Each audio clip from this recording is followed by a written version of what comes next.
Okay, we're recording, so anytime. Okay. 2, 3, 4.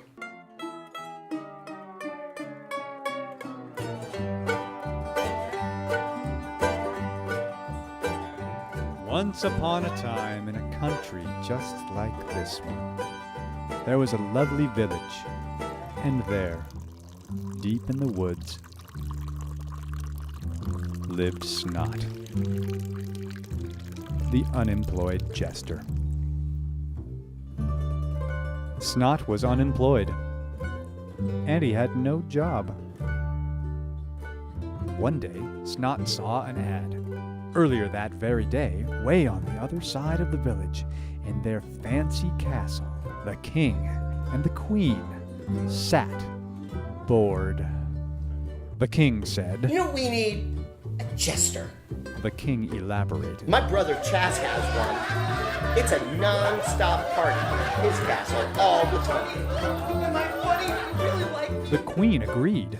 Yes, we must have a jester. She picked up the phone. I'd like to place an ad. Wanted one jester. Must be funny, talented, and delightful. Begin tonight. Follow the alphabet to the castle. The fact that Snot had never been to the castle before, or that he hadn't seen the alphabet before, was of no matter to Snot, since he loved adventure more than anything. It was a lovely day. Snot was thrilled to see the A. Snot easily found the B in full bloom. Snot got himself quite stuck in the C. From the center of the D, the E and the F looked like twins. Meanwhile, back at the castle, excitement was building as they were cleaning and scrubbing and delivering and all manner of getting ready for tonight's huge banquet. In the forest, Snot thought the G was quite grand, and the H and the I were simply friendly.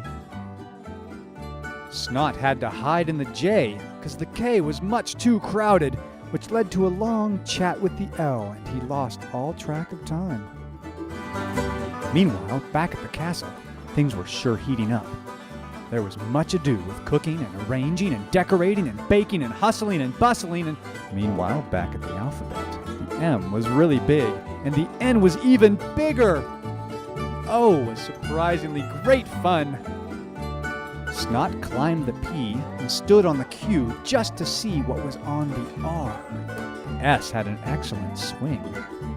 Just for practice, Snot balanced the T on his nose.